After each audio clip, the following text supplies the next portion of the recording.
Many of you have probably noticed that when measuring thick liquids like syrup, honey, or vegetable oil with a spoon and adding it to a recipe, some of the product always remains on a spoon. To avoid this, you can take a spoon of the required size, press it on the flour, and pour the necessary liquid into the hole.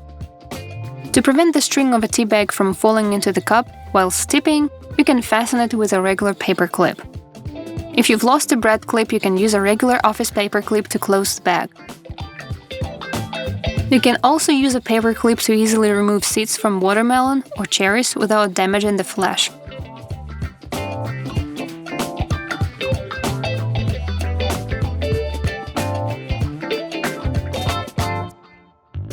I'll share a recipe for a very interesting preparation from dried apples.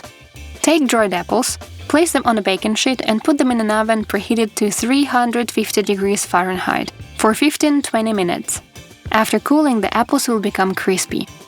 Grind the cooled apples. To prevent anything from flying around, make a protective cover out of a disposable paper plate. Cut a slit in it and cut out a circle in the center. Put the cover on the blender blade. Put the dried apples in a tall, deep glass and use a blender to grind them into flour. Transfer the apple flour to a tightly sealed jar. You can add this flour to various baked goods or porridges. Store the flour in a cool, dry place or freeze it.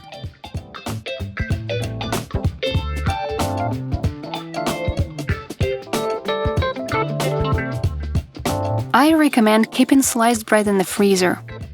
When needed, take out the desired amount of bread slices, place them on a towel, cover with another towel, and after 10-15 minutes you will have fresh, fragrant, and soft bread ready to eat. The most successful way to open a package of pasta or spaghetti is to squeeze it tightly. Pull down on the top of the package with your hand and sharply hit it on the table. It always opens on the first try. The ideal ratio for cooking any pasta is 100 grams of pasta to 1 liter of boiling water and 10 grams of salt. After the water boils again, cook the pasta for exactly 1 minute. Then turn off the heat, cover the pot with a lid and leave it for 7-8 minutes. And you'll end up with perfectly cooked pasta that doesn't stick together. Plus, you'll save on gas or electricity. Before draining the pasta, reserve a little bit of the cooking water, which can be used to thin out sauces or moisten the pasta if it's a bit dry. You don't need a pressure cooker or special equipment to steam food. Take a deep frying pan or pot.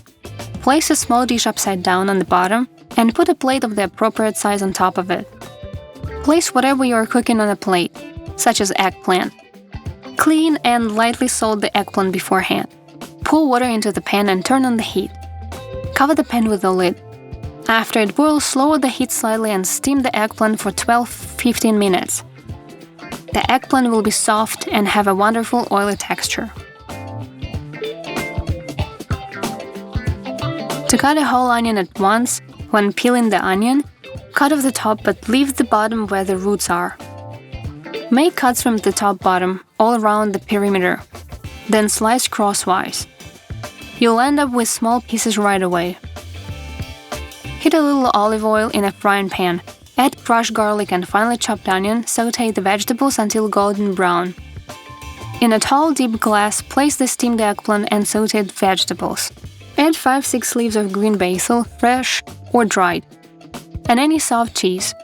Blend everything with an immersion blender. It seems very simple, but it turns out to be a very tender and satisfying dish.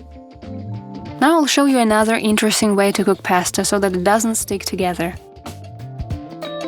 Lower the pasta into boiling salted water, and when it's ready, pour 2 glasses of very cold water into the pot. Immediately drain the pasta in a colander. To prevent it from sticking together until serving time, shake the pasta in the colander a few times. As for cooking pasta with vegetable oil, I think it's not a good idea. Oil is lighter than water and stays on the surface, not coming into contact with pasta. And when you drain the pasta, the oil will be the first thing to do.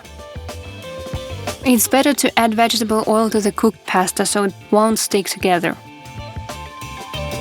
Often there is moisture left in the dishwasher, especially if there are plastic containers in it. Hang a cotton towel on the dishwasher door, close it, and leave it for 30 minutes. The towel will absorb all the moisture. I'll show you a recipe using apple flour. Pour slightly warmed kefir into a deep bowl. Add 1 egg and a pinch of salt. Mix everything together and add oatmeal. We can use old-fashioned oats ground in a coffee grinder. Add fragrant apple flour. Mix the dough until smooth. Add a little vegetable oil. You can also add a little ground cardamom and cinnamon if desired. Let the dough sit for 15-20 minutes so that the flour swells well. Add baking soda, mix, and leave for another 15 minutes. Spoon small portions of the dough and bake pancakes until golden brown.